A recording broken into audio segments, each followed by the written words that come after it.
Welcome to Forum 360 on Fusion, your PBS channel. Thank you for joining us for our global outlook with a local view. This is Leslie Ungar, your host today. Back when politics had a degree of normalcy, we would have a presidential election. Things would go back to normal for 4 years with a little bit of attention during the midterm elections. For the past 2 years, it seems there's been an election every week or every month somewhere in the country for Congress, for Senate, or for governor open seats. This off-year election cycle will culminate in a November midterm congressional, Senate, and governor elections. For us battle-weary constituents, what do these midterm elections mean? What do they mean for the short term of Congress and Senate, and what do they mean from the longer perspective of the 2020 election? To help us sort out these meanings, we have invited back Director David Cohen, Assistant Director of the Bliss Institute of Politics and Professor of Political Science at the University of Akron. Welcome. Thank you for having me. Now I've waved my magic wand over you, and you have to help us understand and figure out everything, okay, sure, for the next 63 days as no we problem. speak today. That's easy. I have had you as a guest since at least 2006 when Romney was running. So I know we go at least that far back. Every election, the people running say this is the most important election in the history of elections. They do. Right? Yeah. So let's start. Why is this November midterm election important? Oh, because we're in the middle of the Trump era. Everything's changing with this presidential administration. There are so many norms being broken every single day. And I think a lot of observers feel that it would be in the country's best interest if Democrats took over at least one house of the Congress to at least provide a check and balance on what is seemingly a runaway train that is the presidency. So midterm elections are always important, but this is the most important midterm election in my lifetime, at least. Now, can you explain, I'm a political junkie. I could watch and listen to politics 24 hours a day, but I have to accept the fact that everyone's not a political junkie. So can you explain, how does it affect us Americans if the House has a Democratic majority for the remaining 2 years of the Trump presidency? How does it affect us, everyday people, if there's a Republican majority? Yes. Well, and you know, we could talk about each chamber because they're different. With the House of Representatives, the majority party controls everything that happens in the House of Representatives. Any piece of legislation that has any hope of becoming law really has to have the support of the majority party.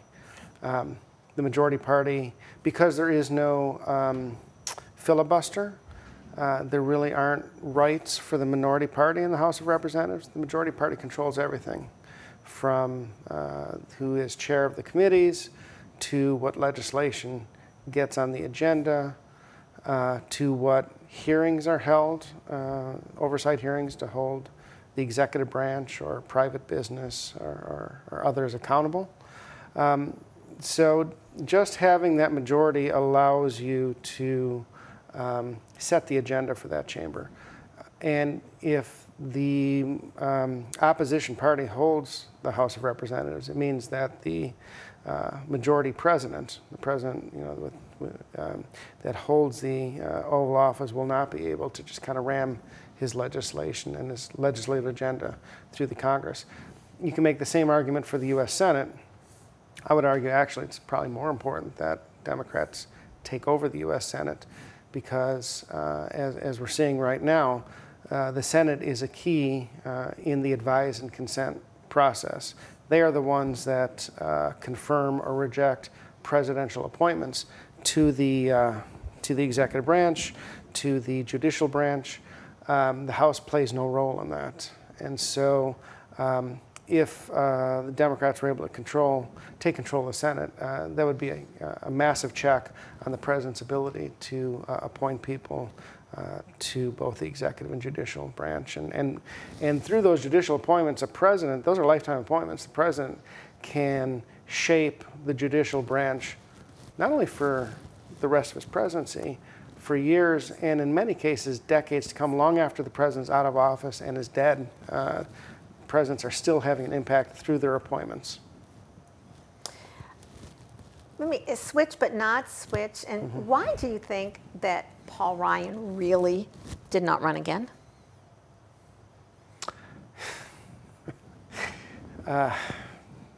You know, I think Paul Ryan is not running again for the same reason that John Boehner retired as Speaker of the House at the height of his power.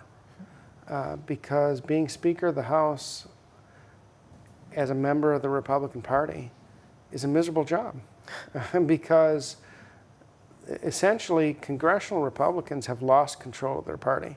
This is no longer the Republican Party of people like John McCain and other very well-known names. This is no longer Ronald Reagan's Republican Party.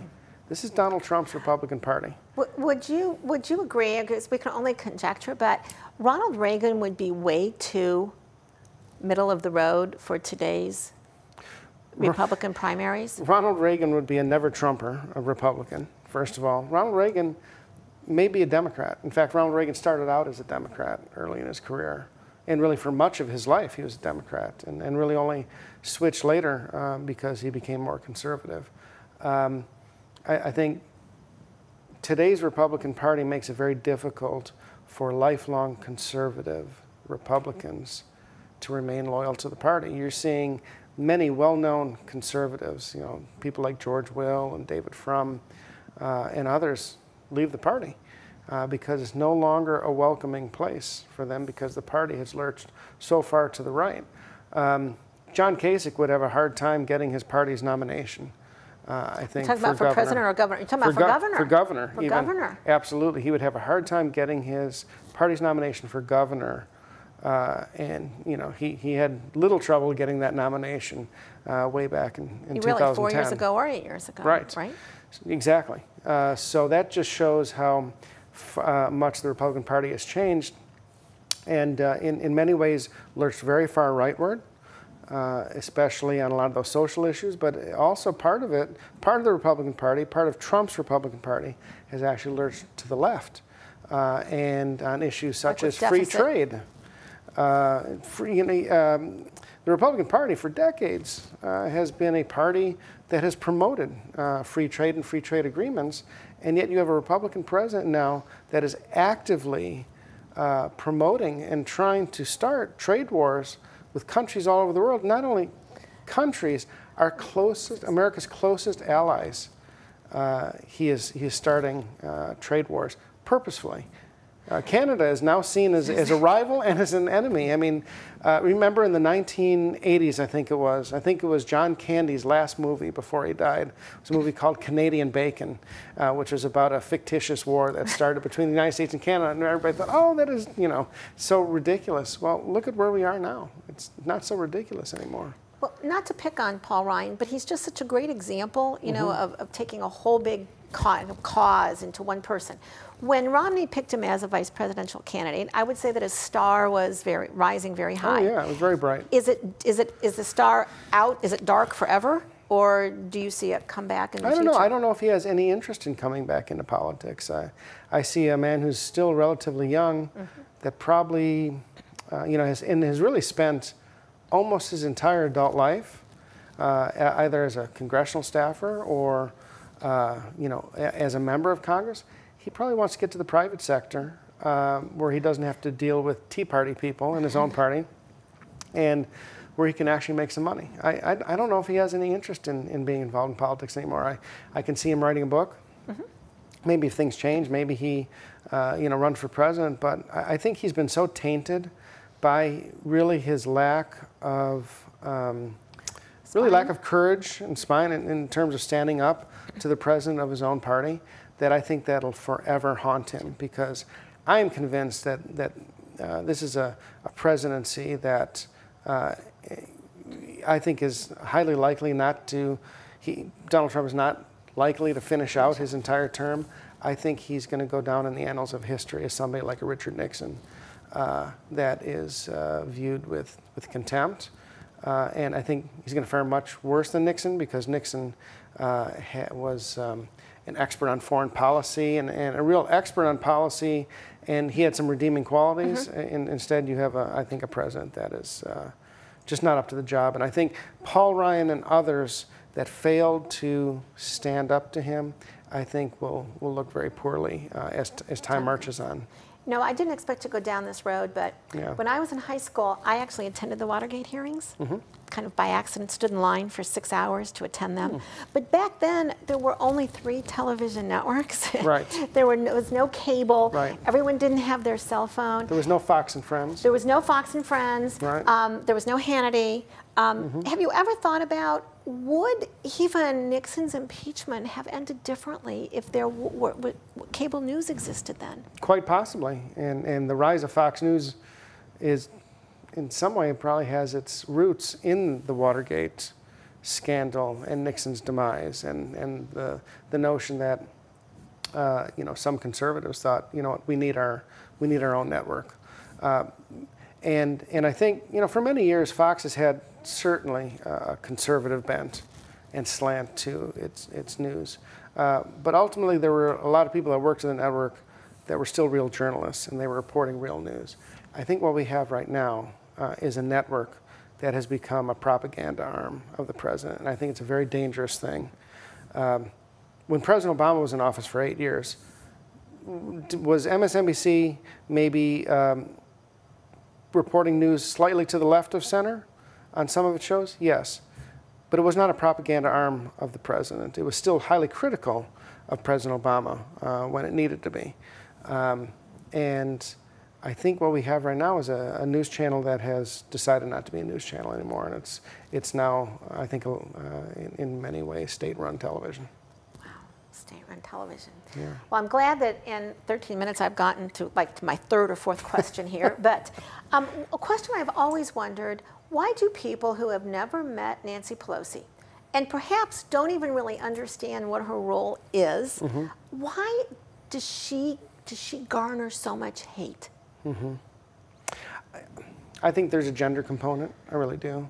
I think even though it's 2018, I think there's a lot of, there are many individuals in this country that have a hard time dealing with or even processing the notion of a strong woman.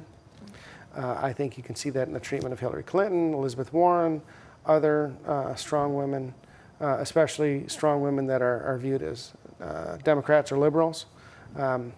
It's just, they become a target. That said, I do believe for Democrats, it would be in their best interest to try and seek out leadership of a new generation. So my next question is, if the Democrats take the House, what happens to Pelosi? I don't know. First of all, she could be the target of a leadership challenge. Just like she was 2 years ago. It's possible that she may surprise everybody and step down before the election so that she doesn't become a factor in the election. She may willingly step down after the election. That's always a possibility. So we don't really know what's going to happen. But if you look at the Democratic leadership in the House of Representatives, it's 150. They are all the average in their age is 70s 150. and 80s. Yeah, and they're all 70s and 80s. So you think Steny Hoyer was a loyalist a little too long? Yeah, probably. And I'm not saying, and I'm not trying to make an ageist argument here, but I do think if you want to inspire younger generations, sometimes you have to get a new cast of characters. Unless you're Bernie Sanders or Joe Biden. Joe Biden has a very strong following in the country. And Joe Biden and Bernie Sanders are the same age. But it's interesting, 10 years ago, they would have never been considered legitimate candidates because of their age. And I think the fact that in 2016, you had the two oldest candidates running for president in our nation's history, and you also have Americans that are living longer and longer, has added at least a decade to the viability of a presidential candidate. Today we are looking at the midterm elections with Dr. David Cohen, Assistant Director of Bliss Institute and Professor at the University of Akron. I'm going to ask this question in the context of the November elections. Although his popularity rating is not that high, for the most part, Trump's rating has stayed very consistent through all of the things that have happened. Is that going to affect, or how is that going to affect the November elections? Well, first of all, his approval rating has been historically low. Yes, but it stayed consistently. It has been consistent, going in between 35 and about 42%, depending upon the poll. But those are low numbers. Yes. Those are very low numbers for a midterm.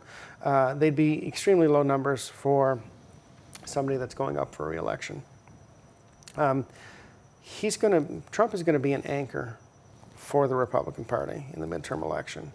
If there is a blue wave, and I think there will be a blue wave, the question is how big is the wave going to be? Much of that will be because of Donald Trump.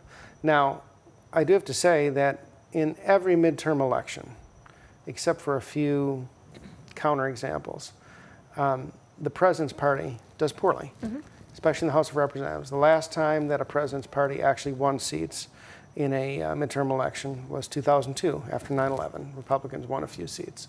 But in general, the president's party gets creamed in House elections in a midterm. And political scientists have developed models, and it's really based on two variables. One is the president's approval rating. The other is the economy and the unemployment rate. Now, obviously, the unemployment rate has fallen. The economy is doing pretty good, especially compared to 10 years ago. You might recall we were just entering the Wall Street meltdown 10 years ago. It's taken a long time to recover from that, and the economy is doing well. By all accounts, President Trump should be very popular, because usually when the economy does well, the president's popular. That shows how incredibly unpopular a person he is. The fact that the economy is doing well, and yet he still really has a hard time cracking 40%. So he's going to be an anchor in this year's midterm elections, and the question is, how big of an anchor, how many people is he going to take under the water with him? And I think it's going to be pretty significant. There is a reason that so many Republicans retired before this election, because they could see the writing on the wall that they were not going to win their re-election. So let's come closer to home. Do you care to weigh in on the Mike DeWine Cordray governor race? Sure.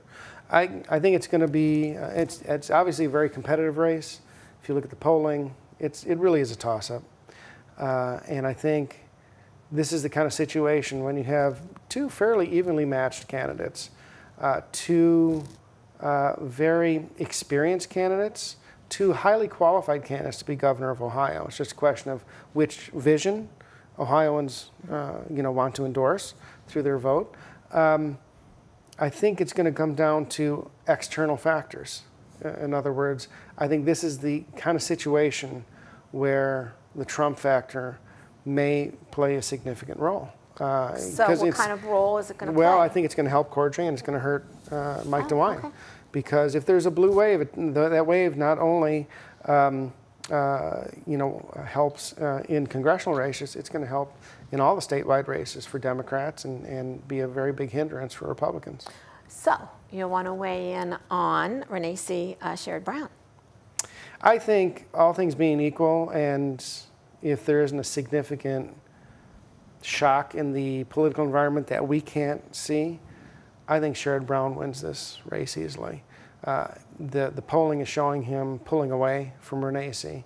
I think since it's now past Labor Day, I think we're at the point where Republicans and conservative groups are going to look at the Ohio U.S. Senate race and say, we can spend our money better elsewhere in a race that's competitive. And I think that money's going to dry up for Renee. Well, you know, when Rubio was first running for president, he said at one of the debates that, you know, basically he didn't like being senator, couldn't, and so he was going to run for president. But then when he pulled out, he goes back and runs for a Senate seat. Right. Right. So Renee says can't get anything done as a congressman. Yes. But then says, oh, I'm going to run for Senate. Right. Okay, so talk to me about how does this happen that voters take these turns and twists? Well, I mean, first of all, Jim Renacci is not a very well-known figure in Ohio politics. He's somewhat known in Northeast Ohio, especially in his congressional district, but really an unknown figure. So the fact that, you know, he can say, well, I'm going to retire from Congress and run for governor, and then change his mind when you know, the president says, well, now we have you know, basically an open Senate slot for you to run against Sherrod Brown. I'm not sure that, I think if you were to ask 9 out of 10 Ohio voters who Jim Renacci is, or if they knew that he had started running for governor before he ran for Senate, they wouldn't know who he is or know that information. So I listen to POTUS on Sirius Radio a lot, love it. Yes. But there was a reporter last week that has this theory that he has researched for several years called Cracker Barrel versus Whole Foods. I don't know if you've heard that, but he's done all of these studies that in counties where there are more, there's Whole Foods, that goes more Democrat, and in counties where there's more Cracker Barrels, that goes more Republican. Yeah. So what does someone running for Congress, for Senate, for governor this year, what do they need most to keep in mind in these next 60 days? Maybe campaign in the suburbs that have both Cracker Barrel and Whole Foods. I like both. So you've thrown me off with the... I think it's interesting, though, but if you think about it, you know, it was most interesting. He's telling this to some suburban group in Philadelphia, and a young lady raises her hand and says, do you mean Crate and Barrel? Because I've never heard of Cracker Barrel. Oh. Which really kind of proves his kind of theory of you know, kind of where we are, I guess, where we shop. But I think it more addresses kind of this two Americas. Well, yeah, and I think that's a really interesting point, because I think you can see, you know, people have a tendency now to self-sort and to live in communities and neighborhoods with people that think similarly to them. And that is part of the problem with our polarized country right now, is people are around people that think alike, and they listen to radio and television shows that, you know, those are the shows that are telling them what they want to hear, and people are less willing to go outside their comfort zone and speak with people of a different political party or different ideology or different race, and I think that is a problem, and I think, you know, the increased polarization we see in our country is not healthy for our politics or for our communities. As far as candidates, I think candidates just need to focus on their communities and find out, you know, what the people want and how they think and how they feel, and to get in touch with them. I think too many times candidates will just take bullet points from the national party when they're running. You know, it's interesting because I listened to an interview with Jason Cantor. He's one of my heroes. He's running for mayor now of Oklahoma City, I believe. But that's what he kind of talked about, is getting out and actually talking to people. So I'm going to ask you how some of these candidates, and I've got like a minute or so, 2 or 3 words for each of these candidates, okay? Kamala Harris, junior senator from California. Yeah, certainly rising star in the Democratic Party, kind of represents that new generation that I was talking about, and there's every indication that she, in fact, is going to run for president in 2020. Although, if I were counseling her, I'd say, you just got to the Senate, you got time. I think that's what they told Barack Obama, too. They did. But you know what? I think Barack Obama would have been an even better president had he gotten that experience in the Senate. And I think, I am somebody that, and I think this president shows more than anybody the importance of experience. Okay, so for $1 million, is Joe Biden going to run? Yes. Wow. So the 2020 ticket is who? Joe Biden, Tim Ryan. And on the other side is who?